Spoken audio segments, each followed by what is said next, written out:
Irashaimase! Hello and welcome to Fitaurus Kitchen. I'm your host, Chef Fitaurus. It's time once again for Shoot 'em Up Saturday, and on the menu this Saturday we have Horizon Shift 81, a unique shift on a classic shoot 'em up genre. What kind of taste will it have? Let's get cooking and find out. Horizon Shift 81 from Flump Studios is a reworking of a previous title they released on PC, Horizon Shift.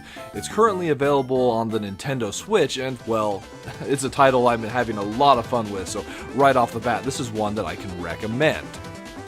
So jumping into the game, we are first taken to this pre-game settings where you select your game mode, which we have a couple available right off the bat. There's the Arcade Classic, Arrange, Speed Up, and Hyper modes, which each go and change the game in some fun and unique ways. Once you select your mode, you're taken to the setting, where most of them have this checkpoint system where once you've gotten to a certain stage, you can either start from that stage, or once you've gotten to a certain checkpoint, you can start at any of the stages up to that checkpoint.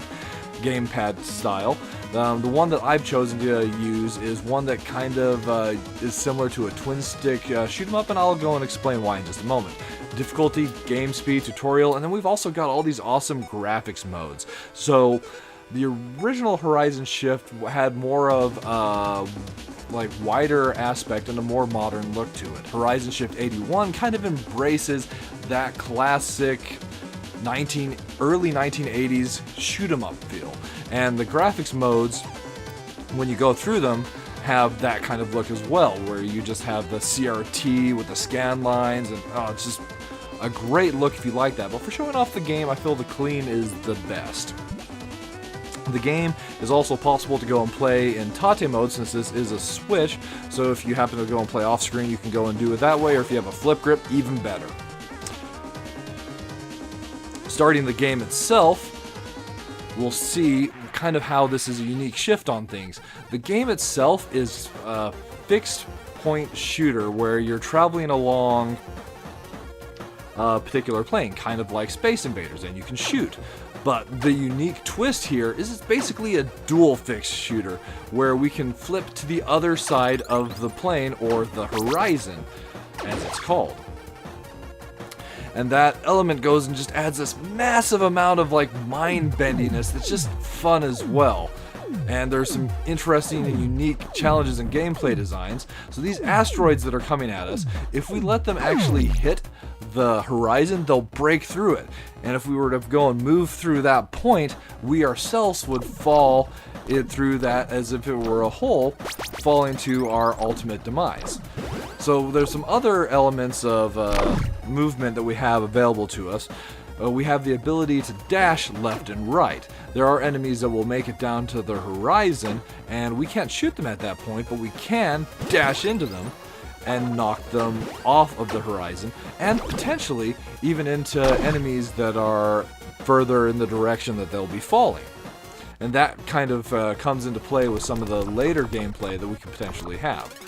Throughout the course of gameplay as well, there are these falling aliens. If we collect 5 of them, we'll get ourselves a bonus stage, and we also have all these different power-ups. So red power-ups are different weapons, and most of them are really awesome. There are a couple that I just don't like the Blitzer, which is a spread that really does a good job of covering the screen, but unless you're fighting a stage with a lot of weak enemies, it's not very good, as it doesn't go and give you a lot of damage in the area you're fighting.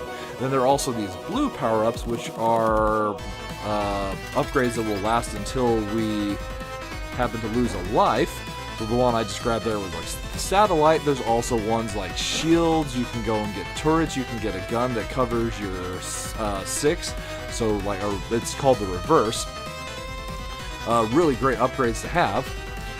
The game progression itself is stage or wave based. So every single time you complete a stage, you of course go up a stage. And after 5 completed stages, we get a boss stage.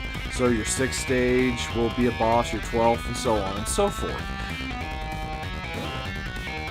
So one thing I didn't mention about the dash is we do have momentary invulnerability we have invulnerability while we are in the middle of the dash. We can dash through enemy projectiles, as well as a brief period of invulnerability afterwards. With a little bit of careful work, bam, boss is done. We also have been building up energy to use a bomb. That's that red bar at the bottom of the screen. And you obtain the energy for that by collecting power-ups. And also, like, the power-up points that come our way. So here, we'll go ahead and show off the bomb real quick. Like 2 lines and a skull come out and take out all the enemies. It's really satisfying in a way. Double dash. Oh! So yeah, that's what happens when you fall off of your horizon. You actually like fall to the bottom of the screen. It's actually a kind of a neat effect. So I did save 5 aliens. So here is the bonus stage. It's this awesome like Breakout Arkanoid style game, but at the same time, man, is it mind-bending to go and switch the gameplay. For me, it's kind of a pretty jarring effect, and I haven't been able to go and perform very well in it because of that. So there is a minor complaint that I have with the controls. Going and using the base analogs for the Nintendo Switch's Joy-Cons, a lot of times I had problems switching from one side of the horizon to the next when I didn't mean to, and that's part of the reason I've like chosen to embrace the twin stick mode that they have. I feel that for the controls, I feel that limits the accidental switches from one side of the horizon to the next. As the gameplay, the further you get into it, the more manic it starts to get. Shield, yeah, that's awesome. In a game like this, a shield is basically an extra life. Love going and getting it.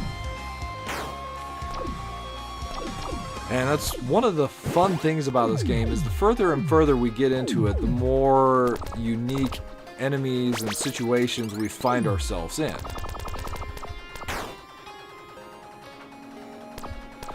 And that's basically what we have here with Horizon Shift 81, served up for your enjoyment. This is a title that if you have a Nintendo Switch and you're a shoot 'em up fan at all, I really recommend you give a try. So let's go and talk a little bit about the only real minus flavor is the bonus game. I feel just kind of, for me, spoils the flow of the game a little bit. Real quick, just like talking about what I'm doing here. So the enemies that were shooting the lasers at me, it's not possible for me to go and directly deal damage to them. In order to go and kill them, I need to let some enemies onto the horizon and then knock those enemies into those UFOs, and then I'll be able to go and destroy them that way. Really neat, and that's one of the ways that the gameplay keeps on evolving in this one. So yeah, that's really my only minus flavor, is I just don't like the way that the bonus stage kind of changes the pace of the game that you're playing. But as far as the plus flavors are concerned, I love the ease of play. Because it's based on such a classic style of gameplay, it's so easy to pick up and understand what you're doing, and yet at the same time it has these challenging elements of adding the additional plane to your gameplay. So, a great ease of play. Then the classic early 80s shoot 'em up aesthetic, I feel like they nailed spot on. It's really just hits that on like all cylinders. It's got that look, it's got the fun of those shoot 'em ups, and then the mind bendiness of it all. So the laser's another weapon that I'm not really a fan of. It's just doesn't feel like it deals the damage that it needs to. Yep, it's just all this kind of crazy mind-bending fun. And the bosses are unique and different experiences. Like the first boss that shifted the plane to the bottom and we were just shooting up for it. But this boss, we end up having to use the plane on both sides to take it on. It is possible for us to move between the enemy's lasers using our dash as well. Invulnerability FTW. Actually, kind of literally. Alright, so that'll just about do it for this week's episode of Shoot 'em Up Saturday. Like I would have mentioned, if this is a title that I can give a hearty recommend to. Before I wrap things up for this week's episode of Shoot 'em Up Saturday, I want to wish everybody a happy holidays. I hope you have a great one. I want to thank you so much for coming out and joining me this week, and as always, I look forward to seeing you again next week.